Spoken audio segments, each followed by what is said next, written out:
Your title, please. My name is Cesar Hernandez. I am the student body president for University of South Florida and trustee. Great. So why don't we begin by tell our listeners what you're doing next Tuesday and why. Well, next Tuesday we are organizing and calling students to action to break the world record for longest team speech ever done. And to put my money where my mouth is, I'm going to kick off the event by doing a 24-hour speech. What will you be talking about? Well, exactly what I'm going to be talking about is the effects of just what's happening in our government. And for me to even do justice to explain to you exactly how I'm going to be formulating that, it literally stems over the course of the year and my presidency and what I've seen in not just the state, but also federally and in the world. As student body president, I have the privilege of being able to represent for students. And one thing I started noticing is what's going on with the state, with the legislature, and also with some of the actions that the governor has taken. Like, for instance, a $3.7 billion cut for all SUS universities, that's state university systems. That means we're going to be cut money that can be going into education. Whereas you have other nations like South Korea that are investing, putting more money into education.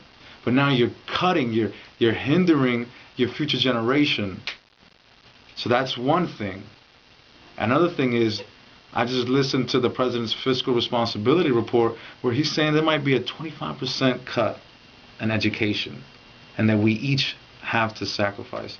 And I understand that we have to sacrifice. However, students are already paying loans. Students already have it tough as it is, right? We never got no bailout. We didn't get a blank check. We're paying for it. And how I believe, and if you even study Native Americans, ancient Native Americans, they believe in the children's fire. Like, I don't know if you've heard of it. Maybe Tom McCartney, he always refers to this. And he says the children's fire is the center of their tribe. In order to sustain themselves, they have to put the new generation at its core. Can you honestly say that corporations and that the United States puts their new generation at its core of its government? You also mentioned that you're opposed to some of the to some of the immigration bills that are happening in Tallahassee. Why is a student body president concerned about immigration bills, and what concerns you? This is what concerns me, not as a student body president, but as a member of the millennial generation, which is the generation that's going to inherit this great country. And that is going to inherit the country for the first time in history in its decline, honestly, with a $10 trillion debt. The way it affects me is that right now, immigration is a major issue in the United States. And all we've been hearing is we're going to work on a reform for immigration. We're going to work towards these things. I have the utmost respect for the president. And he stated when he was running for presidency, he was going to have a comprehensive immigration reform. Now, in his previous State of the Union, in which he's going to run again for president, he briefly mentioned we're going to work on a comprehensive immigration reform bill. What have you been doing for the past 3 years? How did this affect me?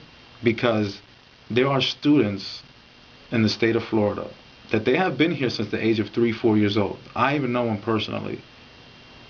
They've been here their entire lives. They graduate high school.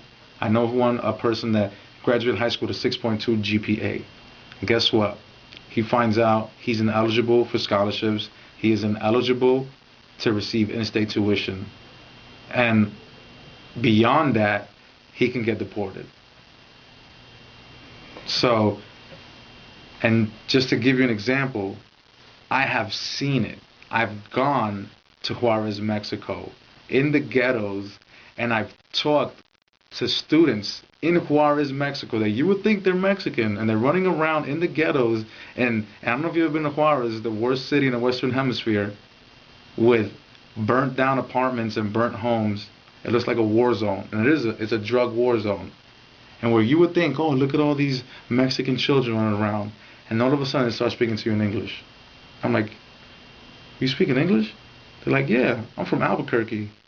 I'm like, what are you doing here? I'm like, my whole family got deported. What am I going to do? So imagine, now this is where it ties in. That's an American citizen, right?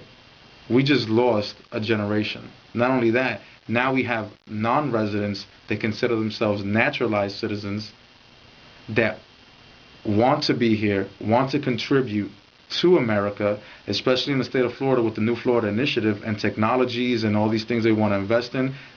We need scholars to run technology. We don't have any scholars, we're losing a generation. We're losing a generation who's going to run the country. And the United States is the foundation of the world. If the United States goes down, it's going to be like the Roman civilization, and we're going to enter the Dark Ages.